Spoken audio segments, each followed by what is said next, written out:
ಇಂದೇ ಡೌನ್ಲೋಡ್ ಮಾಡಿ ಮತ್ತು ನಿಮ್ಮ ನೆಚ್ಚಿನ ಶೋಗಳನ್ನ ಆನಂದಿಸಿ. ಈ ಕಣ್ಣ ಮುಚ್ಚಲೆ ಆಟ ಸಾಕಾಗೋಗಿದೆ. ಇಷ್ಟ ದಿನ ಎಲ್ಲನೂ ಸಹಿಸ್ಕೊಂಡಿದ್ದೆ, ಆದ್ರೆ ಇನ್ ಮುಂದೆ ಆಗಲ್ಲ.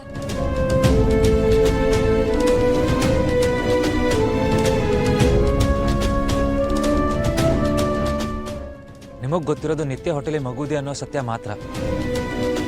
ಆದ್ರೆ ಅದ್ರ ಹಿಂದೆ ಯಾರಿಗೂ ಗೊತ್ತಿಲ್ದಿರೋ ಇನ್ನೊಂದು ಸತ್ಯ ಇದೆ. ಇಡೀ ಜಗತ್ತು ತಿಳ್ಕೊಂಡಿರೋ ಸಂಗತಿನೇ ಬೇರೆ.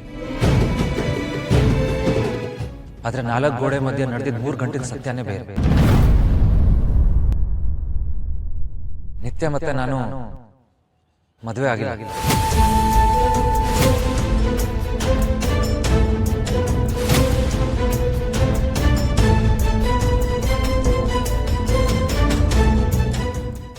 ಯಾರು ನಿನ್ನ ಪ್ರಶ್ನೆ ಮಾಡಬಾರ್ದು, ಈ ಮದುವೆನೂ ನಡಿಬಾರ್ದು ಅಂದ್ರೆ ನೀನು ಇದನ್ನ ಮಾಡಲೇಬೇಕು.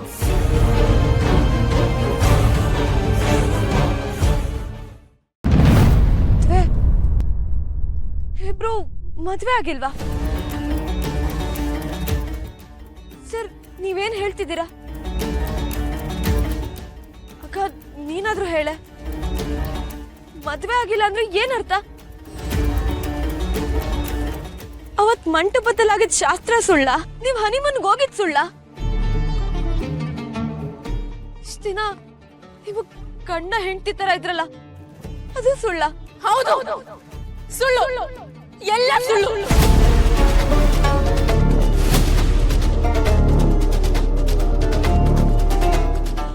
ಅವತ್ತು ಮಂಟಪದಲ್ಲಾಗಿದ್ ಶಾಸ್ತ್ರ ಎಲ್ಲರೂ ನಂಬಿಸೋದಕ್ಕೆ ಸುಮ್ಮನಿರ್ಸೋದಕ್ಕಾಗಿತ್ತು. ಆದ್ರೆ ರೂಮಲ್ಲಿ ನಡೆದಿದ್ದ ಸತ್ಯನೇ ಬೇರೆ. ಅಲ್ಲಿ ಕರ್ಣ ನನಗೆ ತಾಳಿ ಕಟ್ಟಲಿಲ್ಲ, ನನಗೆ ನಾನೇ ಕಟ್ಕೊಂಡು.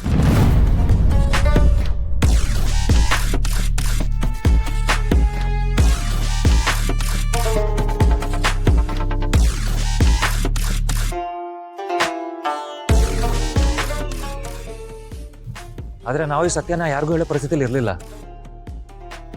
ಆ ಕ್ಷಣದಲ್ಲಿ ಮದುವೆ ಆಗಿದ್ದೀವಿ ಅಂತ ನಂಬಿಸೋದು ಅನಿವಾರ್ಯ ಆಗಿತ್ತು. ಹಾಗಾಗಿ ತಾಳಿ ಕಟ್ಟದೇ ಇದ್ರು ಎಲ್ಲರ ಮುಂದೆ ಮದುವೆ ಮಂಟಪದಲ್ಲಿ ಎಲ್ಲಾ ಶಾಸ್ತ್ರ ಮಾಡೋ ತರ ನಾಟಕ ಮಾಡ್ಬೇಕಾಯ್ತು. ಹೌದು, ಇದೇ ಸತ್ಯ.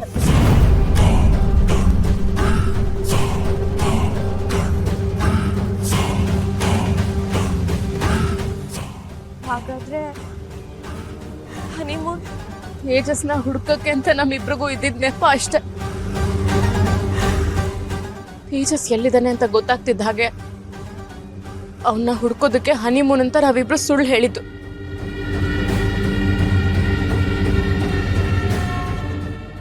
ಹಾಗಾದ್ರೆ ತೇಜಸ್ ಬಾಬಾ ಸಿಕ್ತ.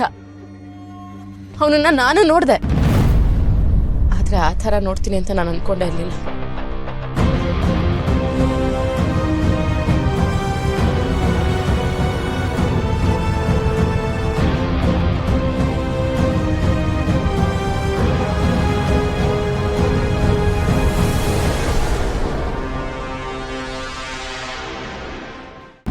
ಪ್ರೀತಿನ ಹುಡ್ಕೋಕ್ ಹೋಗಿ ಪ್ರೀತಿ ಮೇಲಿರೋ ನಂಬಿಕೆನೆ ಕಳ್ಕೊಂಡ್ಬಿಟ್ಟೆ ನಿಧಿ. ಮೋಸ ಮೋಸ ಹೋಗ್ಬಿಟ್ಟೆ ನಾನು.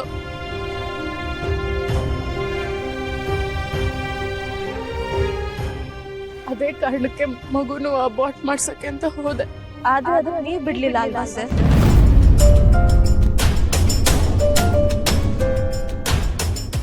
ನಿಮಗೆ ಈ ವಿಷಯ ಹೇಗೆ ಗೊತ್ತು?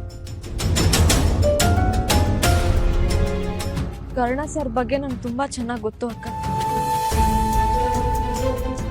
ಹುಟ್ಟೋ ಮಗುಗಾಗ್ಲಿ ಹೆರೋ ತಾಯಿಗಾಗ್ಲಿ ಒಂಚೂರು ತೊಂದರೆ ಆಗ್ಬಾರ್ದು ಅಂತ ಯೋಚನೆ ಮಾಡೋರು ಅವರು.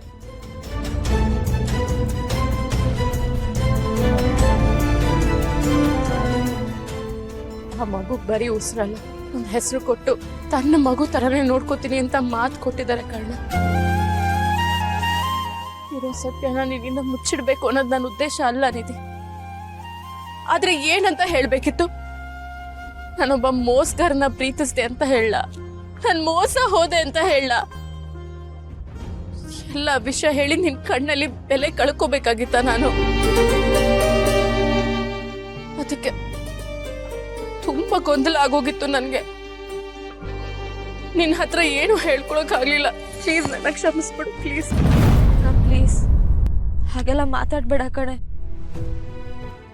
ಎಂಥದೇ ಪರಿಸ್ಥಿತಿ ಬಂದ್ರು ನಿನ್ ಮೇಲಿರೋ ಪ್ರೀತಿ ಆಗ್ಲಿ, ನಿನ್ ಮೇಲಿರೋ ಬೆಲೆ ಆಗ್ಲಿ ಯಾವತ್ತಿಗೂ ಕಮ್ಮಿ ಆಗಲ್ಲ.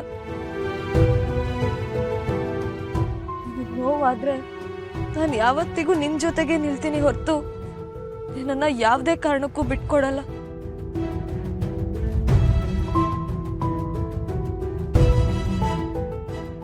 ಮುಂದೆ ಅದೇನೇ ಆದ್ರೂ ಯಾರೇ ಬಂದ್ರು ನಾನು ಯಾವತ್ತಿಗೂ ನಿನ್ನ ಬಿಟ್ಕೊಡಲ್ಲ ಅಕ್ಕ. ಯಾವಾಗ್ಲೂ ನಿನ್ ಜೊತೆನೇ ಇರ್ತೀನಿ.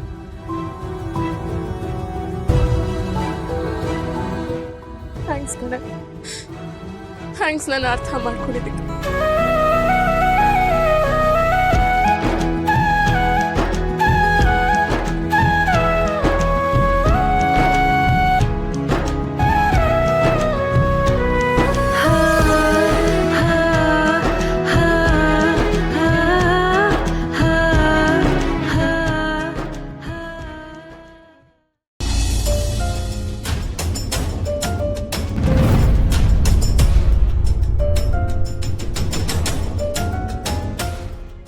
ದೊಡ್ಡಮ್ಮ,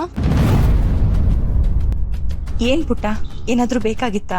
ಇಡೀ ಮನೆಗೆ ಏನ್ ಬೇಕು ಬೇಡ ಅಂತ ನಾವು ಕೇಳೋದಕ್ಕಿಂತ ಮುಂಚೆನೆ ಕೊಟ್ಟಿರ್ತೀರ.